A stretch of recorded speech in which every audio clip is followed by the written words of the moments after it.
안녕하세요. 대협 시청자 그리고 SY 주주 여러분들.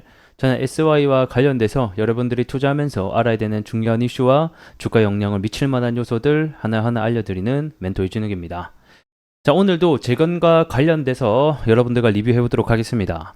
저는 SY 하게 되면 결국에는 트럼프의 땡땡땡 그리고 이것을 봐야 된다라고 설명드리고 싶은데요. 그래서 우리가 앞으로 알아야 되는 중요 포인트들은 무엇인지 오늘 그러한 포인트들을 한 번씩 잡아보도록 하겠고, 상승하는 것뿐만 아니라 이런 하락에 대한 부분, 리스크적인 부분이 또 무엇이 있는지도 함께 오늘 얘기해보는 시간들 가져보도록 하겠습니다.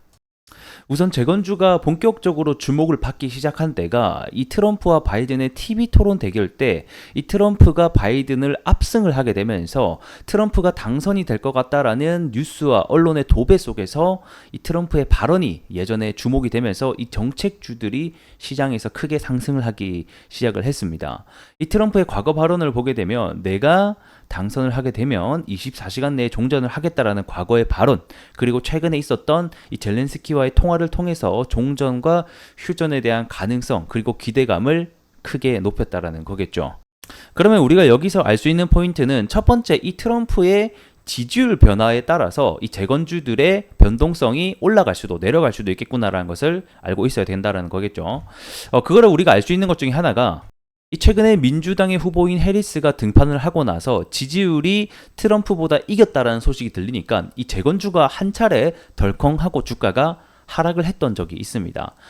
지금 지지율 포인트가 2% 정도밖에 차이 안 나기 때문에 사실 2%라는 것은 오차범위 내에 있다라는 거거든요. 보통 2에서 3%가 오차범위 내니까 그냥 박빙이다라고 일단 보시면 될 것 같고, 트럼프가 지고 있는데도 불구하고 재건주가 현재는 무너지지 않고 있습니다. 그러한 이유로는 아무래도 최근에 이 우크라이나가 중국을 방문하면서 이 중국과 외교와 관련된 그리고 러시아와 관련된 휴전에 대한 기대감을 또 한층 드러내는 감이 있었죠. 어찌됐든 간에 우리가 주목을 해야 될 것은 트럼프가 지금 지지율이 지고 있는 상태에서 제가 봤을 때 조만간 다시 한 번 더 또 역전을 했다라는 소식이 분명히 들려올 거란 말이죠. 그러면 다시 한 번 더 그때 또 이 재건주들이 상승이 나올 수 있겠구나라는 것을 우리가 인지를 하고 있어야 될 것 같습니다. 그리고 우리가 또 실마리와 힌트를 찾을 수 있는 것 중에 하나가 젤렌스키가 이번 11월 평화회의를 준비하게 되면서 이때 러시아라던가 우방국인 중국을 참석시키기 위한 노력들을 하고 있다는 거죠. 이런 노력을 하기 위해서 최근에 중국에도 이 외교관을 보낸 적이 있습니다. 그리고 또 좋은 결과를 얻어냈었죠. 이처럼 우리가 알아야 될 것은 결국 11월 평화회의 때 러시아와 중국을 참석시키기 위해서는 다양한 물밑 작업이 계속 들어갈 거라는 것입니다. 예를 들어서 우리가 집에 친구를 초대하려면 계속된 친구와의 어떤 관계 유지가 되어야지 그 친구가 우리 집에 찾아올 거 아니에요. 그렇기 때문에 이 평화회의를 참석시키기 위한 계속된 어떤 젤렌스키 또는 러시아 둘 양국 간의 노력들이 계속 11월 전까지는 나타날 것으로 현재는 좀 예상이 되고 있다라고 보시면 될 것 같고요. 그리고 마지막으로 알아야 되는 일정 중에 하나가 9월 10일 날 TV 토론이 일단 예정이 되어 있습니다.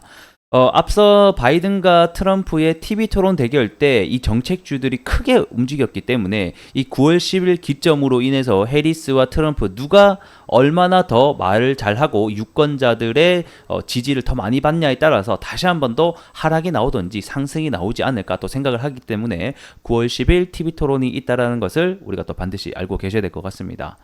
자, 그러면 이렇게 우리가 좀 실마리와 힌트를 얻었다라고 하면 이제 리스크적인 부분도 함께 봐야 될 것 같습니다. 첫 번째는 트럼프가 당선이 되지 않을 것 같은 지지율이 떨어질 수 있는 어떤 리스크적인 부분을 하나 또 생각을 해봐야겠죠. 아무래도 트럼프는 여러 가지 사건이라던가 재판이 계속해서 기다리고 있고 이런 사법적인 리스크 부분도 많이 있다라는 게 첫 번째 문제가 될 것 같습니다.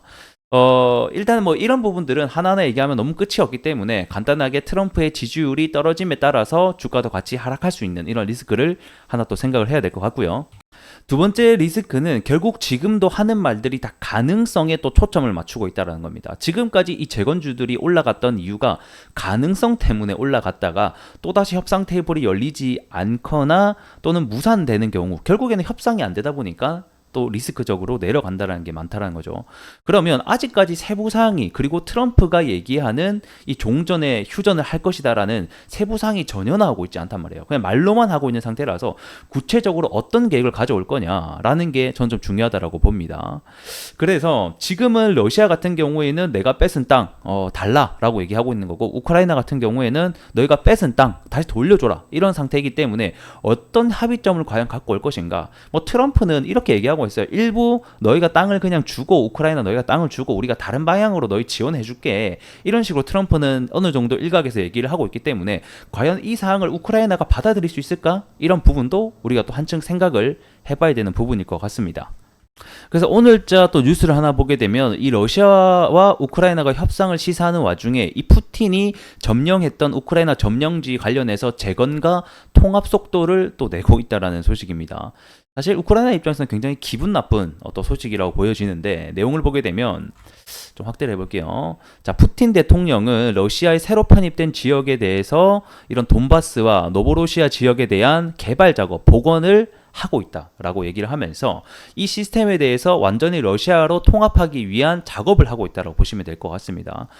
그래서 지금 내용을 보게 되면 뭐 이런 문화, 의료, 스포츠 시설 같은 경우에도 329곳이 현재 복구가 되고 있고, 도로 역시 정비가 되고 있다라고 하면서 사무실과 은행 등등등 해서 다양한 지점들이 문을 열고 있다. 결국에는 자기 지역으로 편입시키기 위한 이런 행동들이 계속해서 발맞춰 나가고 있다라는 거겠죠.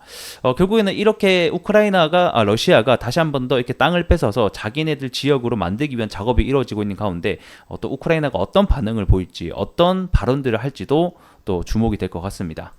차트 함께 보도록 하겠습니다. 오늘은 뭐 크게 변동성 없이 보합권 구간에서 움직이고 있습니다. SY의 주가가 올라가는 특징을 보게 되면 항상 박스권을 그려주면서 올라간다라는 거예요. 그래서 지금도 이쪽에서 최근에 박스권 하나 그려주고 지금 현재 두 번째 박스권을 그리고 있죠. 과거에 올라갔을 때의 리뷰를 해보게 되면 항상 이런 식으로 박스권 한 개, 또 두 개, 이런 식으로 세 개, 이런 식의 어떤 느낌으로 한 단계 한 단계 밟아가면서 움직인다라는 겁니다. 그렇기 때문에 이번에도 이쪽에 뚫어놨던 이 박스권의 상단만 좀 이탈하지 않는다라고 하면 다시 한 번 더 여기 안에 구간대에서 놀다가 이슈와 또 어떤 재료에 발맞춰서 한 차례 더 고가를 돌파하기 위한 트라이가 나올 수 있다는 점 우리가 알고 있자 설명을 드려야 될 것 같습니다. 뭐 누군가는 그렇게 얘기합니다. 뭐 SY 매물대가 너무 많기 때문에 대장주가를 할 수 없다, 이렇게 또 설명하시는 분들이 계신 것 같은데, 저는 그렇게 생각합니다. 이 재건의 테마주라는 게 종목이 굉장히 많고 그 안에서의 순환매는 언제든지 돌 수 있고 키 맞추기도 나올 수 있다는 거예요. 원래는 이 재건이 한창 불 때는 SY가 대장이 한 적도 있고 그 전에는 또 다른 종목이 대장이 한 적이 있습니다. 최근에 이 재건주 같은 경우는 또 돌아가면서 대장을 하고 있죠. 뭐 어제 같은 경우도 다스코가 바닥에서 25% 정도 상승이 나왔고 오늘도 추가 상승을 하고 있습니다. 이렇듯 SY도 차례가 결국 온다라는 겁니다. 그 차례가 언제 될지를 모른다라는 게 문제인데, 어쨌든 간에 재건 이슈와 재료가 계속 살아있는 한은 차례가 오지 않을까, 이런 생각이 듭니다.